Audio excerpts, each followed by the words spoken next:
কিবা সুধিব? আজি আপোনালোকৰ এই কাৰ্যসূচীটো যিটো প্ৰতিবাদী কাৰ্যসূচী ল'লে, প্ৰতিমূৰ্তি দাহ কৰিলে, কিয় কৰিলে, কি কাৰণে কৰিছে?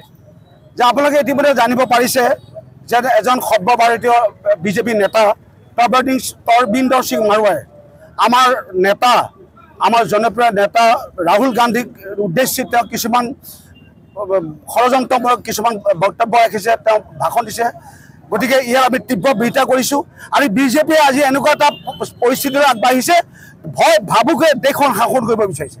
দেশৰ শান্তি অনাৰ পৰিৱৰ্তে তেওঁলোকে এটা অশান্ত পৰিৱেশ সৃষ্টি কৰাৰ কাৰণে চেষ্টা কৰিছে। এই আমি তীব্ৰ বিৰোধিতা কৰোঁ। আমাৰ নেতা ৰাহুল গান্ধীক তেওঁ যি বক্তব্য ৰাখিছে, হত্যাৰ ভাবুকি দিছে, তেওঁ আমি তীব্ৰ বিৰোধিতা কৰিছোঁ। আৰু এই যদি তৰবিন্দৰ সিং মাৰোৱাই যদি ক্ষমা নোখোজে, তেওঁ যে ভোট স্বীকাৰ নকৰে, তেতিয়া ইয়াতকৈ আমি তীব্ৰ আন্দোলন কৰিছোঁ। জুবিন গাৰ্গৰ গীতসমূহৰ ওপৰত আধাৰিত গানে কি আনে নামৰ এটা সুন্দৰ অনুষ্ঠান আপোনালোকৰ ওচৰলৈ আহি আছে অতি শীঘ্ৰে। অহা 15 আগষ্টৰ পৰা ধেমাজিৰ পৰা প্ৰথম অডিশ্যন আৰম্ভ হ'ব।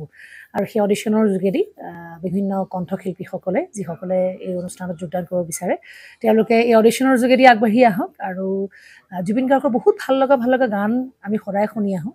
আৰু আপোনালোকৰ যদি ভাল লগা গান থাকে, জুবিন গাৰ্গৰ আপোনালোকে গাই ভাল পায়, তেন্তে অডিশ্যনত যোগদান কৰক। মোৰ ফালৰ পৰা আন্তৰিক শুভকামনা থাকিল এই সম্পূৰ্ণ অনুষ্ঠানটোলৈ।